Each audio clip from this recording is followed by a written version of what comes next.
Hey guys, welcome back to my channel, and today is a very special day today because I'm going to go watch New Mutants in the cinema, and I'm so excited. Like, I'm really excited because I've been waiting for this film for 3 years.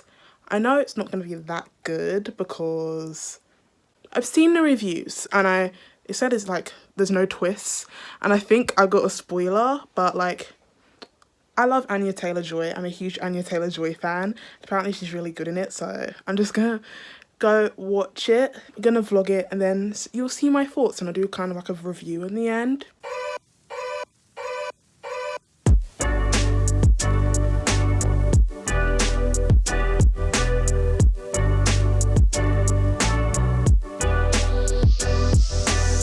Fully conscious It's the trailer, of no it's not choices. tired. Hey guys, I'm back, and I'm here to tell you my thoughts. Also, if you're wondering why I wasn't in the same space, my beanbag is like, I chucked loads of clothes on there, and I don't want to sort it out. So I'm just gonna leave it there, you know? I was very uncomfortable. Like, my knees really hurted kneeling down, but you know, I'd rather go for that pain than sort out my beanbag. You can tell the type of person I am. I promise you my room was clean, except for that beanbag, and I'm fine with that. Just to get this out of the way, I went with my friend Lucy. She's like the person I go to like see all films for. Like, she's never seen an X-Men film in her life. I love X-Men. I forgot to mention that. I love X-Men. And let me get this thing out of the way. New Mutants is not a bad film, but that doesn't make it like a great film. I think it's somewhere in the middle. It's a bit average. But I'm just like, why did it take so long to come out? Like, they didn't do any reshoots in like 3 years because that was meant to come out. Like, they haven't reshot anything. The same film that I just watched a couple hours ago is the same film that they made in 2017, or even before that, because I know they filmed it in between season 6 and season 7 of Game of Thrones, so Maisie Williams could be available. So that was ages ago. That was so long ago. And I really feel bad for some of the actors, because some of the actors, that was like their first role, and it was meant to be a trilogy, so they were kind of meant to blow up with that thing. The main character, Danny, and his other character called Roberto, that was like their first known roles. Like, Maisie Williams, Charlie Heaton, and Anya Taylor-Joy, they're fine, but like, they haven't, the other guys, they haven't been in anything, which is a bit sad. I hope like they get work out of this, because the acting was like stand up, the acting was good. The only thing that I didn't like, it wasn't meant to be a comedy, but it was very comedic. Charlie Heaton's southern accent is just so bad. It's so bad. Do anything to change that. And it's just funny. It takes a lot of the tension away. I'm just like, why didn't they just make him do an American accent, a normal American accent, not a southern accent? Because he can do that fine. He's fine in Stranger Things. No slip-ups, no nothing. But like, I know southern accents are hard. Shout out to my friend Yom watching this. You know what I'm talking about, and I'm glad that I'm not in the same school as you for you to be harassing me with your bad southern accent. It was good. All the characters were really well written. Like, Anya Taylor-Joy's character was like the mean girl, which did have character development, and she was a bit racist, a bit, because the main character, Danny, is Native American. She called her like Pocahontas or something, and then I was thinking, what or how, when, if I just see the main character and don't know any of her backstory or anything, I just see white. She doesn't look like one of those really dark-skinned Native Americans. She just looks white. So I don't know how she got Native American from that. Maybe you think she's from Spain or something, but that's still white. Or from Italy, that's still white. So I don't know how her character got that. But I'm really sad, because originally it was meant to be a trilogy, and I'm sad it never got to be a trilogy, because it wasn't that bad. Like, I enjoyed it. I actually enjoyed it. It was so fun. It was basically like a coming of age film, but like X-Men. There was like this montage of them just having fun times, messing about, and it was so cool. It was so fun. And the CGI is great. Like, I thought one of the reasons like there were so many bad reviews was because of the CGI, and there's nothing wrong with the CGI. Like, it's good. It's just like Ilana, I don't know how to pronounce her name, but Anya Taylor-Joy, I'm just gonna call her Anya Taylor-Joy. Her arm just turns metal and it's so cool. And Ilana's Russian accent is very, very good. Anya Taylor-Joy is really good at accents, and I'm kind of throwing shade at Florence Pugh. Lucy and I have a running joke about Florence Pugh's like bad Russian accent in Black Widow, but I still stand Florence Pugh. Like, she can have like a horrible accent and I'll still love her. But basically it's about Danny. She gets put in like a New Mutants asylum or institution for her to like control her powers, and turns out like other things are going on. Random things just keep on happening. I'm not gonna say anymore because that's a bit of a spoiler, but it's so good. Like, I think it's like a 6 out of 10. It's not amazing, but it's not terrible. It's not as bad as everyone says it is. Like, the ending was a bit funny. How they defeated the whole evil thing is just a bit out there. And like, writers, you could have done something about this. You've had so long to do something about it. Oh, there's not gonna get a sequel, and it's so sad. Because it ended and it was just, that just felt like half of their story. I just want more. I'm gonna go read some fan fiction after this just to like cool this rage, because I feel rage inside.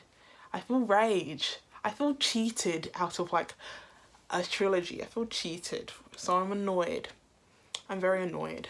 But one thing I love that it's like all set in one place. It's all set in like the mental institution. I love stuff like that. Like Ready or Not. That's one of my favourite films of all time. It's so good. Like, I love films like that. And there's this one called Panic Room that I really love. It's got Christian Stewart and Jodie Foster in it, and they're all set in one place. And if someone pictures me a film, it's like all set in one place, I'm like, done. I don't know, maybe they can't pitch me Anna in Spectacles. Like, I didn't like Anna in Spectacles. If you did, well, I didn't do GCSEs, but if you did GCSE English literature, you know what I'm talking about. But also, I want to talk about the elephant in the room about this film, the blatant whitewashing. First, the character Roberto, in the comics he was a dark-skinned Latino, and the doctor, she was a black woman instead of like a Latino woman. Like, I don't know if she was meant to be playing a Latino woman, but I know the actress, she was in Queen of the South, and she was Mexican in there, so I'm just gonna assume that she's Mexican. Like, the cast is kind of diverse. Like, it was meant to be like people from everywhere. Maisie Williams' character was meant to be from Scotland. Anya Taylor-Joy was from Russia, and Charlie Heaton, like, Kentucky. Yeah, he can't do a southern accent at all. And Roberto is Brazilian, and Danny is Native American, but they're all light skinned. Like, as I said before, like, if I looked at Danny, I wouldn't think that she was Native American. I just think white. So yeah, like, of course, like, that they have diversity, but it's a whitewashed version of diversity. So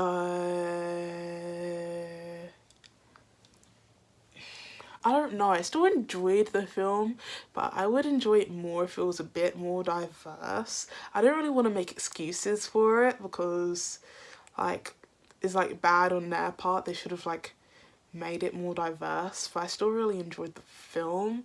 But let's just hope that, you know, it changes, because you are seeing like more diverse casts. I can't give you an example. Don't make me give you an example because I can't think of any, but I know they're out there. I know like diverse casts are out there, but like that kind of reminds me of like the first day of my sixth form, going home on the bus. There were some people talking about like TV shows. This boy was talking about Elite, and I was just like, oh my gosh, I love Elite. And then he was talking about how Riverdale's awful and stuff, and I was like, yes. And he was like, when a TV show or a film is about 5 white people, you know it's gonna be boring, and that is completely true.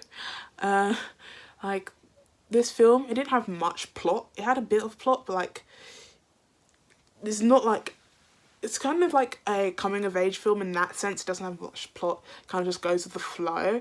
There isn't like a clear villain or anything, and the plot twist in it is, you can't even call it a plot twist because you call it within the first like 10 minutes of the film, so it's not even a plot twist. So that's why, yeah, the film isn't that good, but it's not terrible, so I say 6 or 5, depending on like your outlook. Like, I just really love X-Men films, and I love Anya Taylor-Joy, so I'm a bit biased. Most people will probably rate it like a 4 or something, but it's not horrible. Like, I don't think it's horrible. Need to work out the whitewashing issues, because that's not good. And also there's a couple plot holes. Anya Taylor-Joy's character can teleport, but she can't get out of the hospital. They never mention like her like not being able to teleport out of the hospital. So why doesn't she just teleport out of the hospital? This is just, yeah, I'm just not even gonna ask. But I really, really wish there was a sequel. I feel robbed. I'm 100% biased, but I feel like if there was a second film, it would be better, because like there'll be more character development for some of the characters that didn't get character development. Because I only think Maisie Williams, Anya Taylor-Joy, and Danny, I don't know her real name, I think it's like Blue something. I know her first name is Blue because I saw it in the credits. Oh, speaking about the credits, one thing that's actually awful, the guy Roberto, I forgot his real name, but they spelt his real name wrong in the credit scene.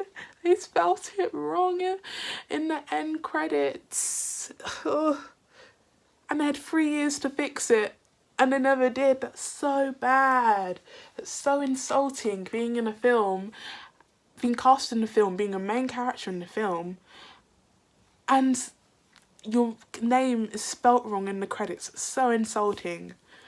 Oh, I feel bad for him. This film is kind of very dated. You can tell that it was meant to be like the style of like 2016 films and stuff. It probably like was banking on the success of Logan, because Logan was really good. That style has changed. X-Men was like really big around Logan and Deadpool, but like X-Men has gone downhill after like Apocalypse and oh my god, I'm laughing just thinking about it. Dark Phoenix.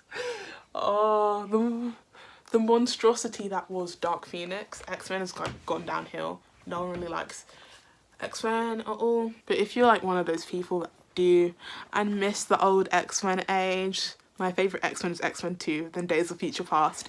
No one was asking, but just in case you wanted to know.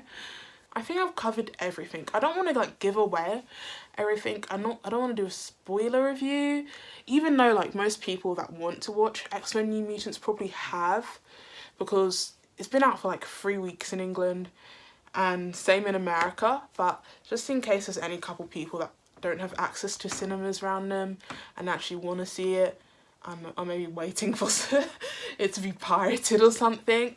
I'm not gonna spoil it, but like, if you like one of those films that are all set in one place, and you like X-Men films, you're an Anya Taylor-Joy or Maisie Williams fans, potentially a Charlie Heaton fan, even though he didn't get that much character development, like, it's worth it. But like, I know some cinemas are really expensive. My cinema near me is only £5, so if yours is like £15 or something, pirate it. It's not worth it.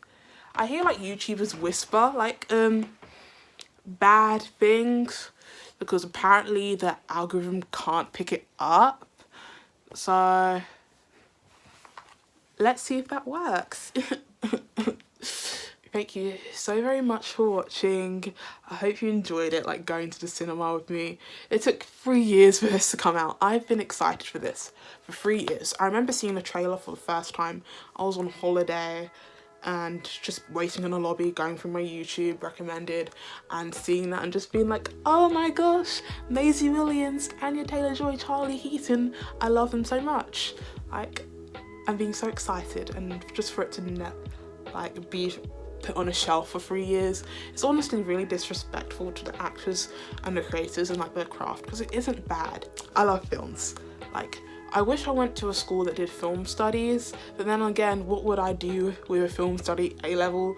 Because there's no way I'm gonna go to film school, because Nigerian parents, no way they're gonna let that happen.